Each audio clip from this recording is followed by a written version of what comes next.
All right, guys, today's topic is pretty interesting. So I'm listening to a new book. It is called What Doesn't Kill Us, right? And what it talks about is how through time and evolution, technology and all these things are making our lives way more comfortable, but it's killing us slowly in the process. And I can 100% agree to it, and I'm enjoying the book. I'm actually listening to it.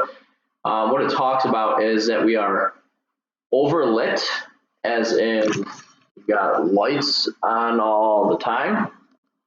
We are overfed because there's an abundance of food everywhere within arm's reach. We are understimulated.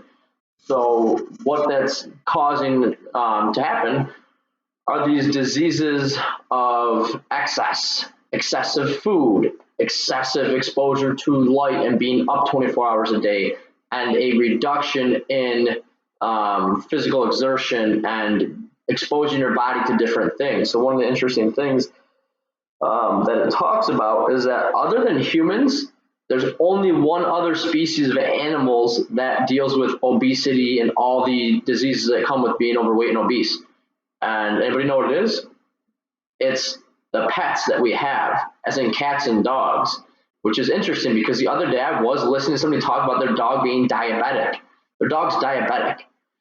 So what's kind of interesting about that is, again, you're creating this environment that's protective bubble with thermostats on the wall, an abundance of food, and not having to work very hard to get that food is causing animals, pets, to become obese and then diabetic, which is crazy, right? Have you ever seen a deer on the side of the road, or obviously not on the side of the road, but a deer running through a field that's obese?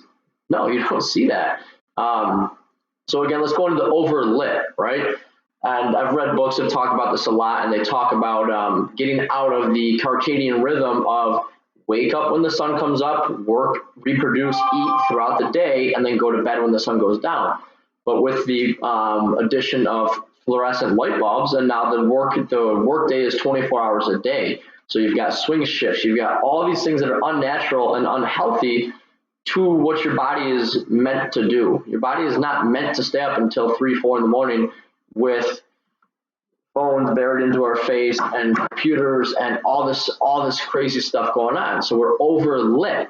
We don't go to bed when we should. We stay up too late. We've got too much firing, stimulation the wrong way. We'll talk about stimulation on the other side. We're overfed, right? There is no seasonal change to our eating. There's no, it's winter, this is going to be really hard to eat right now. In fact, if you think about it, during the winter, we tend to eat a ton because of the holidays.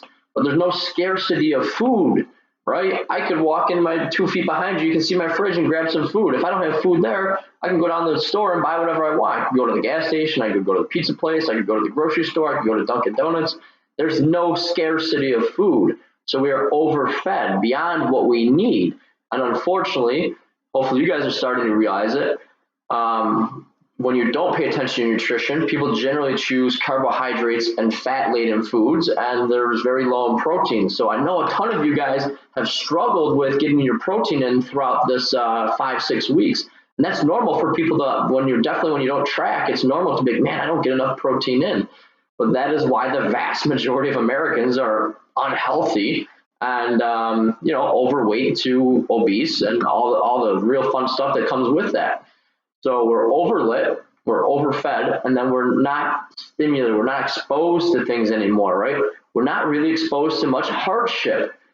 So one of the things that they talk about is exposing yourself to variations in temperatures. And anybody that's been around me for the last 3 weeks may have heard me talk about, I've been doing cold showers. And I'm not recommending you guys go and take a cold shower right now, but maybe do some research or look into it. There's some really interesting stuff out there talking about the benefits of cold showers. Because if you think about it, we could perpetually go 365 days a year in this temperature range of 66 to like 76 degrees, right? We're lucky enough to have that thermostat on the wall that I can turn up. And even if I didn't have the thermostat on the wall, Jen's got a jacket right there. I can put her jacket on, I can put a hat on, I can put sweatpants on. And then if I did have to go outside, and I'm only outside for a very short period of time until I'm in the car, which the car then has, your climate control. So I make that car nice and toasty. And then I go to work, I go to the gym, or I go to these places. And again, for the most part, I know our gym tends to be a little chilly because it's a big space. But for the most part, they're all climate controlled. So you don't get a big variation. You don't get the exposure to the cold or to the extreme heat or the extreme altitude or things that just generally make you uncomfortable, right? You guys can see this in the training. If you always get on the rower and row at a pace that makes you as comfortable, you're not going to change. You're not presenting any challenge or any stimulus to your body. You're understimulated. Just, it'd be the same thing as if, I put on a barbell, I put 45 pounds and I back squat 45 pounds for 3 years. There's no stimulus for the body to come back and have to say, I have to be stronger for next time. So we're understimulated in exposure to different things. We're understimulated in things that challenge us. So again, a lot of the videos through over these last 5 weeks have touched on that. Get to bed, turn the lights off, get the phone out of your face. We're all guilty of it. I had a discussion with Jen talking about we're trying to do less phones. Obviously, I'm on a computer right now talking to you guys. The overeating, the overfed part, we've really been trying to focus on that, right? Understanding that if we need X amount of calories and we're consistently consuming above it, that's not going to work. And then, like I also talked about, when we don't pay attention to it, it's generally really high carbohydrate, really high fat, and pretty low protein. Hopefully over the last 5 weeks, you've leveled those out a little bit so it doesn't look like that. And then I would challenge you guys to find ways to become a little bit uncomfortable, right? Whether that's pushing yourself a little bit harder in the gym, whether it's maybe towing the line and try a cold shower, right? There's a lot of science behind that. There's cryotherapy. What do you think? The Olympic Training Center up in Lake Placid has a cold tank, a giant cold tank. You've seen athletes for years submerge themselves in cold water. There's a reason to it. It's not fun. There's a reason why they're doing that. So again, that just went 7 minutes. That was really long. Probably the longest video I've done so far, but I thought that was really interesting. Overlit, overfed, understimulated, die sooner. There you go. Have a great day.